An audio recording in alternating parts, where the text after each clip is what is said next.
नई दिल्ली में मैं हिंदू हूं संगठन ने दिल्ली के रामलीला मैदान में होने वाले सोम महायज्ञ वेद रामायण कथा आयोजन के बारे में प्रेस वार्ता की। इस कार्यक्रम में मुख्य अतिथि सोम रस निर्माता मोहनेंद्र शास्त्री, आचार्य देवेंद्र आर्य, आयोजक राकेश उज्जैवाल और अन्य प्रमुख लोग शामिल हुए। इस यज्ञ का महर्षि वाल्मीकि द्वारा लिखे गए रामायण कथा का वर्णन किया गया था। इस आयोजन का मुख्य उद्देश्य सभी के स्वास्थ्य बनाए रखने, शुद्ध वातावरण की तैयारी करने। राकेश उज्जैवाल ने कहा कि ये महायज्ञ लोगों के आर्थिक, आध्यात्मिक, शारीरिक सुख को प्रदान करने के लिए किया जा रहा है।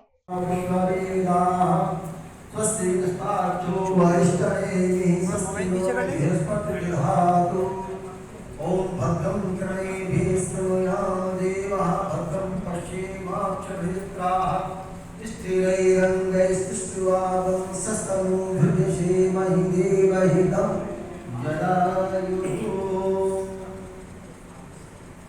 खड़े हो खड़े भाई इधर से डालो ना, सामने से फ्रंट पे डालो सम्मान के साथ।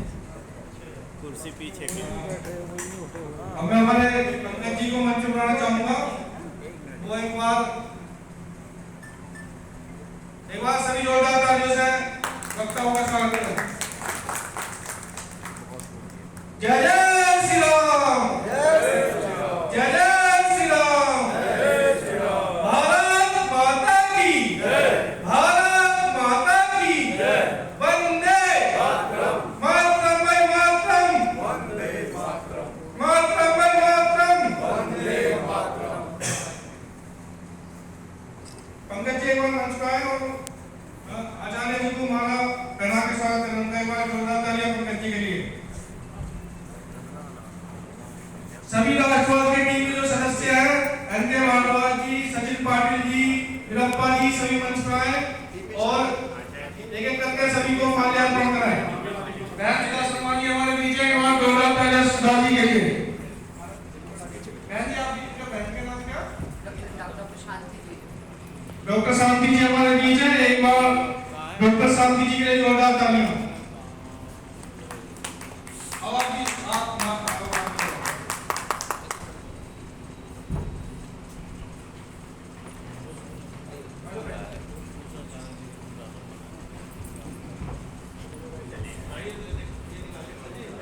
पगड़ी तो बांधिए, पगड़ी बांधने की बात करिए, पगड़ी तो बांधिए।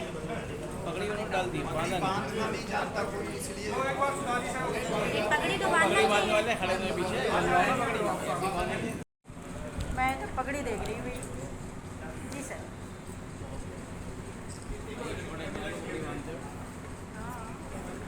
सर थोड़ा सा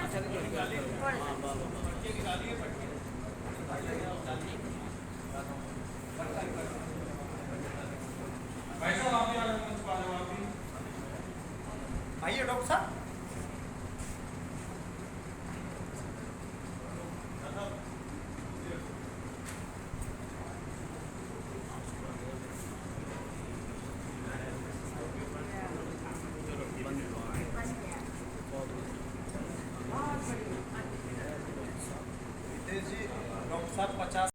पूरे मन के उल्लास के साथ इसमें अपने पूरा 100% योगदान के साथ कर रहे हैं। और ये 8 जून से लेकर के 18 जून तक नित्य 8 बजे से रात्रि 8 बजे तक आयोजित होगा। इसके बारे में कैसे विचार आया आपको कि ये आयोजन किया जाना चाहिए? इसके बारे में लोगों के बीच में जब जा रहे हैं तो किस तरह से उनको समझा रहे हैं? देखिए, इसके बारे में विचार तो इसलिए था कि एक तो हमारा मुख्य हिंदुत्व है, और जब ये कहा जाता था कि हिंदुओं के देवता जो शराब पीते हैं, जो सोमरस का जो प्रचार करेगा दुष्प्रचार करा गया, तो जो इसके बारे में भी एक विचार था कि हमारे को एक धारणा तोड़नी थी कि किसी भी भाषा में सोमरस का अर्थ शराब नहीं होता। और लोगों को यह भी था कि आज घर घर के अंदर सैकड़ों प्रकार के रोग जो हैं हर घर में घुसे हुए हैं। शायद ही कुछ घर बचे हों, 100 में 1-2 घर ही कहें तो वह भगवान की कृपा से सौभाग्य आशीर्वाद है। तो आज अगर हम सोमरस का निर्माण कर रोगों को नष्ट नहीं करते तो आगे स्थिति भयावह होगी। इसलिए सोमरस जो है सभी प्रकार के रोग जो अभी संसार में पैदा हो चुके हैं और आगे भविष्य में होंगे उनको नष्ट करने वाला का ऐसा हमारे वेदों में कहा गया है। इसमें कौन-कौन चीज क्या कहना चाहते हैं? बहुत अच्छा है, आप लोग आए, इतने लोग आए दिल्ली में सबसे पहले।